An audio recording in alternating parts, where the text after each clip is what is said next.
I'm Matt McClure, and this is Currents. Celebrating the Sacred Heart at Sacred Heart. It's hard for people to understand that they could do anything to make up for other people's faults, but the fact of the matter is that's what Jesus did, and that's what we're called to do also. Plus, on the heels of New York legalizing same-sex marriage, Rhode Island legalizes civil unions. We'll look at the differences between the two laws and the possible implications. And a local movement is on the move, literally. The love that we received here and shared here was never meant to stay here. It was meant to be shared and to go out into the world.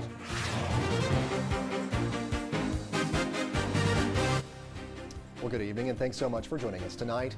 It was only yesterday that so many of us were standing up on rooftops or lying on picnic blankets near piers dotted throughout the boroughs to get the best possible view of New York's annual firework extravaganza. I know I was among the numbers of us doing that. And now that the chants of USA have died down, the confetti's all been swept away, and the smoke from the pyrotechnics has cleared, and there was plenty of that, we can open our eyes to other noteworthy events that took place over this very patriotic weekend. Well, one event of note for the church would be Friday's Feast of the Most Sacred Heart of Jesus.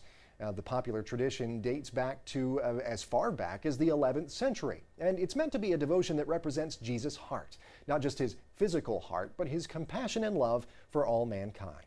The parishioners of the aptly named Sacred Heart of Jesus Church in Cambria Heights took the opportunity to celebrate the popular feast and their 75 years and counting as a beacon of faith in Cambria Heights. Tonight we come to celebrate the Feast of the Sacred Heart, the patronal feast of your parish, and also we celebrate the beginning of the 75th year of the foundation of this parish. Well, it's important that people recognize the history of any of our churches. We have various celebrations of historical events, and people always like to know about the history of the parish, and also that they are part of the history, they're making history as they go into the future. Today is the solemnity of the Sacred Heart of Jesus, and we acknowledge God's love for us in a special way, especially in the sacrifice of Jesus, and how he wants his love to be poured out. It's the one day that we actually recognize the Sacred Heart of Jesus. We concentrate solely on that part of his body that he shed his blood to redeem all mankind, not just us as Roman Catholics, but all mankind. One of the great saints once said, the only response to love, the only return we can make for love is love itself. That's the only thing adequate to respond to someone who loves us, is to love them in return. And this is what Jesus wants from us. He loved us to the point of being willing to give his life for our salvation. And we must love him in return, in response and appreciation for that sacrifice. It's hard for people to understand that they could do anything to make up for other people's faults, but the fact of the matter is that's what Jesus did, and that's what we're called to do also. We take our faith seriously. We pray strong. We sing strong. And once you see it's sincerity, I think that's what it is, the sincerity. We're not putting this on. This is our life. Jesus is our life, and we're not just saying it because it sounds good. My prayer is that the parish becomes an evangelizing parish. They've just submitted a strategic plan that shows that they want to do outreach. And I think in the next 75 years, God willing, they'll still be here working and preaching the gospel. I wouldn't say it's a young church. It's been here serving the community for 75 years. And, you know, it's a very good church, and it's very inspiring, and it lives up to his name, inspire, instill. And, you know, people here, they're just warm, friendly, and loving. And they live up to the heart that's called the Sacred Heart. Tell you the truth, I don't live Queens. I'm not even in Queens, but I am so close with Sacred Heart. Wherever there is a Sacred Heart, I will be there with my family. You see, I'm from Long Island, but there is no way I can miss that. We cannot miss it. We have to be here because it's love. Well, a very special day for a couple of very important reasons at Sacred Heart. Well, stay with us. This holiday weekend was notable for much more than its annual fireworks display on the Hudson River. Rhode Island was the site of its own explosions, this time over marriage. We'll have that story and much more next. Welcome back. Well, hot on the heels of the New York State Legislature's historic vote for a same-sex marriage bill and Governor Andrew Cuomo signing the Marriage Equality Act into law, Rhode Island Governor Lincoln Chafee signed a same-sex civil unions bill over the holiday weekend. While the measure falls short of marriage, it does grant same-sex couples many of the rights and benefits Rhode Island provides to married couples. With a stroke of a pen, Rhode Island now joins Delaware, Hawaii, Illinois, and New Jersey as the 5th state in the union to have a civil unions law. And just like New York, the outcry against this legislation was swift and pretty furious. Perhaps no organization has been more vocal in its opposition to the bill than the National Organization for Marriage, that is, in Rhode Island. And I'm joined now on the phone by Christopher Plant. He's the executive director of NOM Rhode Island. He's here to discuss the state of marriage in his state during these seemingly untraditional times. Christopher, thanks so much for joining us. Really appreciate it. My pleasure. Well, of course, our viewers here are intimately familiar with what happened in New York and same-sex marriage. Talk to me first, if you will, about how this Rhode Island bill, this now Rhode Island law, granting civil unions to same-sex couples is different from what happened here in New York. The civil unions bill in Rhode Island seeks to grant all the same rights, privileges, and responsibilities of marriage to homosexual couples in Rhode Island without redefining marriage. Gotcha. So it grants all of those same rights and privileges, as you said, but it just kind of uses a different name, I guess we could say. That's correct. Okay, so we're talking about civil, basically civil marriage, but does this affect churches and other organizations in any way, or does it keep it out of churches altogether? Well, this will affect faith communities and individuals of faith in profound ways. While there is a religious liberties protection clause, people of faith, individuals who do not want to recognize a civil union, either if they're a professional who offers services such as florists or musicians or even medical professionals, they're still going to find themselves forced to recognize the union of homosexuals against their religious beliefs. And so it's going to have profound impact on the religious community in Rhode Island. Well, there were also there was also a lot of talk about the religious exemptions here in New York. Sounds to me like what is in the bill in Rhode Island and what was in the bill here in New York are kind of pretty similar as it falls into the religious exemptions. Well, they are similar. The Rhode Island bill does have what I would say would be broader exemptions than the New York bill. However, the New York bill, as you folks created it, has what's called an inseverability clause. So if opponents to the religious exemptions want to throw out or take the bill to court, they have to throw the whole bill out. Here in Rhode Island, we're deeply concerned that if the bill is challenged or the religious exemptions are challenged, the judges could throw out those protections and yet still keep civil unions. Gotcha. Well, there was also, and you found yourself, I guess, with an unexpected ally in a way in proponents of same-sex marriage. Same-sex marriage advocates were also against this particular bill. Was that because, though, it didn't go far enough in their view? That's correct. And, while they oppose the bill, let's be honest, they're quite happy with this because, as we've seen in California and Connecticut, homosexual marriage advocates have used civil unions legislation to get the courts to mandate gay marriage in California and Connecticut. And we're sure we're going to see the same action here in Rhode Island. It's so much easier to get the votes of 3 out of 5 judges as opposed to the majority of the voting public. Well, Providence Bishop Thomas Tobin has been a very outspoken critic of this legislation. He's been very vocal in his opposition to it before and after the passage of the bill. Here in Brooklyn, with the passage of same-sex marriage, Bishop Nicholas DiMarzio has asked churches and parishes not to invite legislators who voted for same-sex marriage to come in and give them any kind of awards or anything like that. Do you think that the church might, or your organization might, take any of those kind of steps? And if not, what are you doing in the wake of this bill's passage to encourage people of faith, Catholic and otherwise, to do?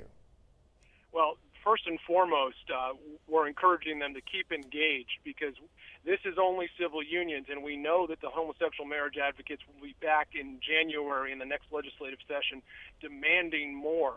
But beyond that, we're preparing for the 2012 elections. We do agree with what happened with the bishop in Brooklyn. We need to be very careful about who we elect and who we support as our legislators. Many marriage champions in our legislature felt that civil unions was okay. They didn't understand the difference, and so there'll be some educating going on. And those who don't understand the difference, or who simply turn their back on marriage, we need to vote them out. All right. Well, Chris Plant, the Executive Director for the National Organization for Marriage, Rhode Island, we thank you so much. Our time has come and gone, but we appreciate you taking the time out to talk to us today. My pleasure. Thanks a lot. Well, stay with us. The Vatican excommunicates a newly ordained bishop in China. We'll have that story and the rest of the day's headlines next.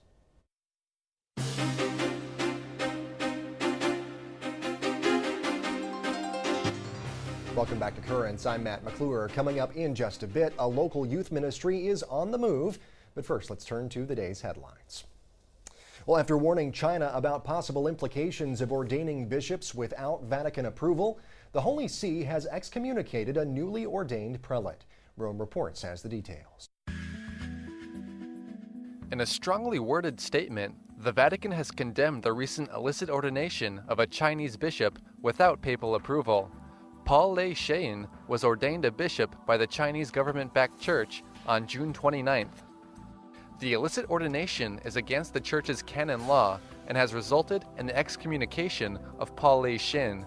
There was also a warning to those bishops taking part in the ceremony that if they did not justify their actions, then they too are at risk of excommunication. The Vatican noted that these ordinations, not approved by the Pope, are actions that sow division and produce rifts and tensions in the Catholic community in China. Rome also highlighted that the reverend in question had previously been turned down for ordination for reasons they said were unacceptable and very grave. This is referring to the fact that Reverend Paul Lei Shein reportedly had an affair with a woman that resulted in his fathering of a child. This strong statement from the Vatican also advises that if the church in China wishes to become Catholic, then they must follow the church's doctrine and be in union with the Pope. Well, as the economy continues to struggle to rebound from the Great Recession, it looks like the Vatican has turned the corner. After 3 years of operating in the red, the Vatican made a profit of $14.2 million last year. The news comes despite a decline in donations. Gifts to the Holy See fell 18% in 2010. The Vatican made up the difference, though, with the help of stocks, bonds, and real estate. Well, visitors to Rome will soon have a chance to get a glimpse into the church's past as the Vatican opens its secret archives early next year. The Vatican announced today that ancient pontifical documents and letters about significant aspects of the church's history will be part of an exhibit called Lux in Arcana, the Vatican Secret Archives Unveiled. The exhibit will open in Rome's Capitol Hill in February. Among the 100 or so documents to be on display, the Codex of the Trial of Galileo and a papal letter to English Parliament regarding Henry VIII's marriage. Well, a pope whose sainthood cause stirred up a bit of controversy back in 2009 could soon be one step closer to canonization if a purported miracle is confirmed.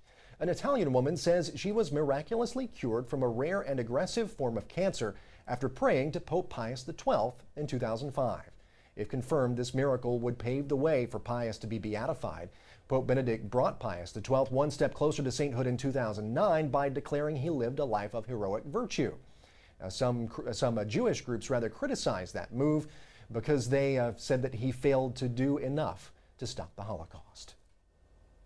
Well, from one controversial church figure to another, we are now learning more about the details of the case of Father John Corapi. The nationally televised priest announced last month he was leaving the priesthood under pressure from church leaders. Corapi had been embroiled in sexual abuse allegations.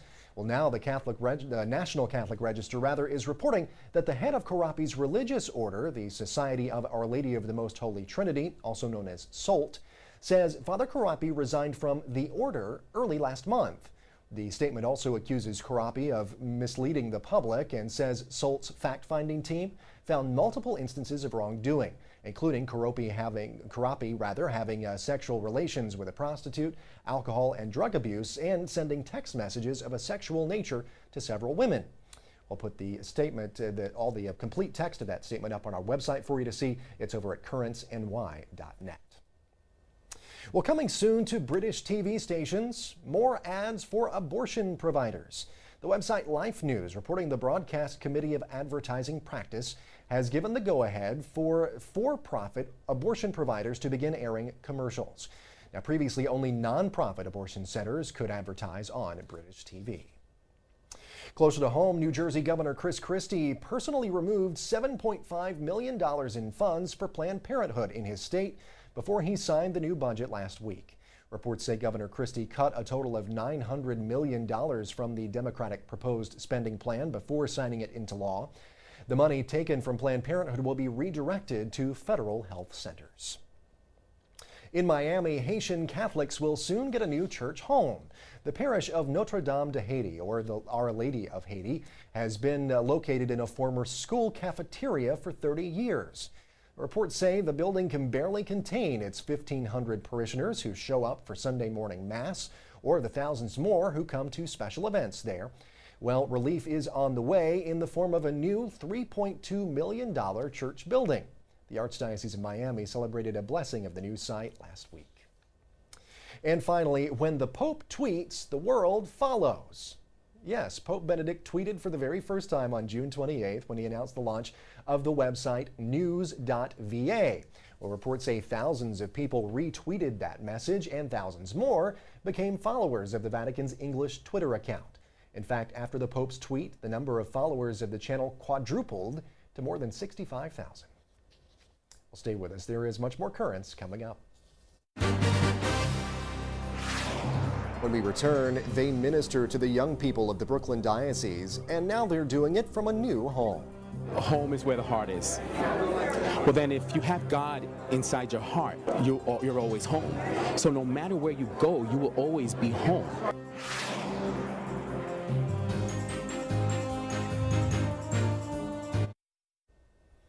And finally tonight, a long-awaited change of address comes for the Cursillo movement, Jóvenes de Valor, and the Jornada Movement, three popular Hispanic young adult ministries in the Diocese of Brooklyn.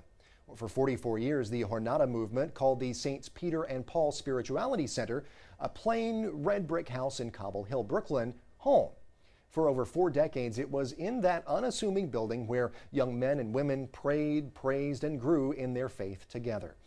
So what had been on the horizon for months finally became a reality on Friday night as hundreds of Jordanistas, past and present, gathered to bid their home a final farewell.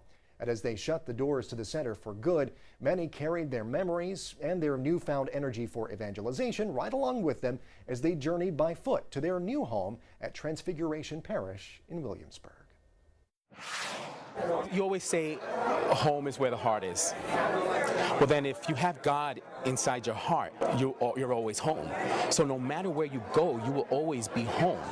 Because it's not the house that we're taking with me, it's the God that we found here that we're taking with us always. Tonight we are closing our center, the St. Peter and St. Paul, the home of the Jornada Movement and so many other ecclesial movements.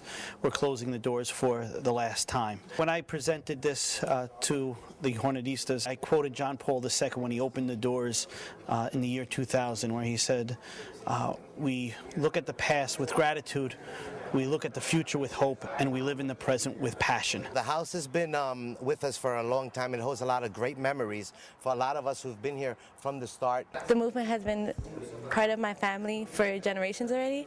My grandparents are Jornadistas, my parents, aunts, uncles, my brother, cousins. To me, it's everyone I've met here has touched me in some way, and they're all like family. Cuando llegue a mi meta, tengo quien me esperará. Youth want a place to go. They want a place to feel safe. I'm useful and I'm home and I can do something, and this place has provided that for them. And not so much this place, but our movement. As soon as I heard about this movement, I was like, okay, I thought another retreat. I'll go check it out. And I was just blown away. This is indispensable, and we have to thank God and the diocese for allowing this to continue and nurturing it to continue to grow so that other young people can receive the same blessings and messages that we received. This is not the end. We had a home for them here, we'll have a home for them as well there. And that's how it has to be throughout the whole diocese. We can't just give up. Things are going to happen, closures are going to continue to happen. It is our reality now. I guess the message that I'm getting by being here today is that the love that we received here and shared here was never meant to stay here. It was meant to be shared and to go out into the world. Well, tonight's a very informal ceremony. Basically, it's one more time around in the house. They will process through the building, outside, and then we will sing a few songs, say a few prayers, and at that time we will close the building. Today we gather here for the last time and prepare ourselves for a journey to a new home. I declare the home of the Jornada Movement closed. And then we will walk to Transfiguration. And then at midnight, we will open the doors of Transfiguration, where we'll have a midnight mass.